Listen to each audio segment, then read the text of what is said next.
Hello बच्चों, आज हम प्रेजेंट इंडेफिनिट का इंट्रोगेटिव सेंटेंसेस सीखेंगे। हम पहले ही पिछले वीडियो में अफर्मेटिव बनाना और उसके नेक्स्ट वीडियो में प्रेजेंट इंडेफिनिट के अफर्मेटिव से नेगेटिव में कैसे चेंज करते हैं ऑलरेडी सीख चुके हैं। ठीक है, तो आज हम इंट्रोगेटिव सेंटेंस सीखेंगे। इंट्रोगेटिव सेंटेंसेस वो होते हैं जिनमें एंड में क्वेश्चन मार्क आता है, जिसमें हम किसी से कुछ पूछ रहे होते हैं। ठीक है, तो मैं स्कूल जाता हूँ एक अफर्मेटिव सेंटेंसेस है, मैं स्कूल जाता हूँ, लेकिन क्या मैं स्कूल जाता हूँ एक इंट्रोगेटिव सेंटेंस है।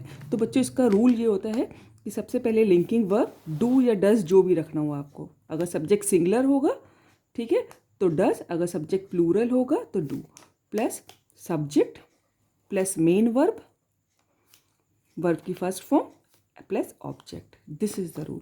तो मैं स्कूल जाता हूँ, अगर आप इसका एक सरल तरीका ये है कि मैं स्कूल जाता हूँ अगर, तो आई गो टू स्कूल। ये मैं अफर्मेटिव सेंटेंस पहले वीडियो में बनाना सिखा चुकी हूँ। ठीक है, तो अब हमको मालूम है कि आई यू विद प्लूरल होते हैं और इसलिए वर्ब की फर्स्ट फॉर्म रखी है, तो प्लूरल के संग डू लगता है। तो अगर हम इसके आगे डू लगा देंगे तो do I go to school, तो ये आपका इंट्रोगेटिव बन जाएगा। क्योंकि जनरली हमने लोग ने ऐसे ही सीखा है बाकी के टेंसेस भी कि सब्जेक्ट के बाद लिंकिंग वर्ब को आगे कर देने से इंट्रोगेटिव बन जाता है। तो इसका हमको मालूम है कि I go to school affirmative sentence है, तो इसका आई यू वी दे के संग डू लगेगा, तो do I go to school. तो this is a rule. Do अगर सब्जेक्ट सिंगुलर होता तो डज लगता, सब्जेक्ट वर्ब की first form and the object. अब देखिए, वह एक पुस्तक पढ़ता है। अगर हम इसको ट्रांसलेट करेंगे कि वह एक पुस्तक पढ़ता है, क्वेश्चन मार्क ना देखिए समय और क्या ना देखिए, तो ही रीड्स अ बुक। ठीक है, ये इसका अफर्मेटिव सेंटेंस होता है, वह एक पुस्तक पढ़ता है। लेकिन हमको मालूम है कि अगर सब्जेक्ट सिंगुलर है तो उसके संग डज लगता है, तो डज, ठीक है, डज, और फिर ये एच कैपिटल होगा क्योंकि पहले ही अक्षर कैपिटल लिखा जाता है, और फिर कोई नो ऐसा है यस, क्योंकि डज लग जाता है तो वर्ब की फर्स्ट फॉर्म आती है, does he read a book. आप अफर्मेटिव से कर बना के फिर उसको इंट्रोगेटिव में चेंज कर सकते, लेकिन ये आपके नए बिगिनर्स के लिए ठीक है, लेकिन जो बराबर प्रैक्टिस कर चुके हैं फिर धीमे धीमे आप लोग को समझ में आने लगेगा। अगला देखिए, कुत्ते क्यों भौंकते हैं। ठीक है, तो हमको मालूम है कुत्ते जो है प्लूरल है, डॉग्स हैं। तो अगर हम इसको क्या कुत्ते भौंकते होते तो हम इसको लिखते डू डॉग्स बार्क। ठीक है, लेकिन जब क्यों लगा है इसमें तो उसकी इंग्लिश हम उससे भी पहले लिंकिंग वर्ब से भी पहले रखेंगे और इसको फिर स्मॉल कर, why do dogs bark and don't forget to put question mark in the and.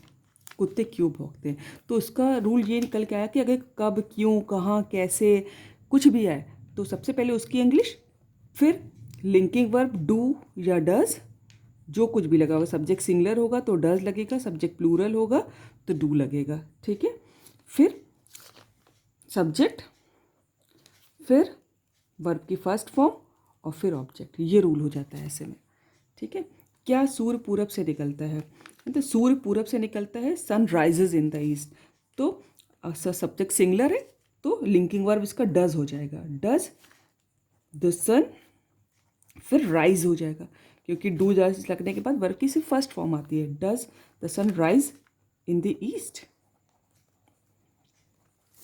ठीक है, वे गाना कहाँ गाते हैं, देखो इसमें कहाँ जुड़ा है, वे गाना गाते हैं, वे गाना कहाँ गाते हैं, इंट्रोगेटिव सेंटेंस हो गया। तो वेयर सबसे पहले इंग्लिश रखे आएंगी, देख हमने पता था ना कब, क्यों, कहाँ, कैसे कुछ भी हो उसकी इंग्लिश सबसे पहले वेयर, और चूंकि वे प्लूरल था है ना तो डू लगेगा, वेयर डू दे सिंग।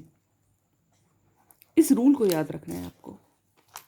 ठीक है, और ये याद रखना है कि इंट्रोगेटिव में लिंकिंग वर्ब सबसे पहले आता है, उसके बाद सब्जेक्ट आता है, और वर्ब की जब सेंटेंस में डू या डज लग जाता है तो सब्जेक्ट की वर्ब की फर्स्ट फॉर्म आती है हमेशा।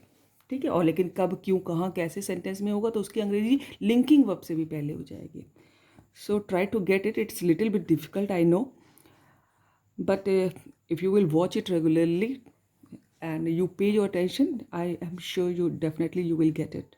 Thank you so much.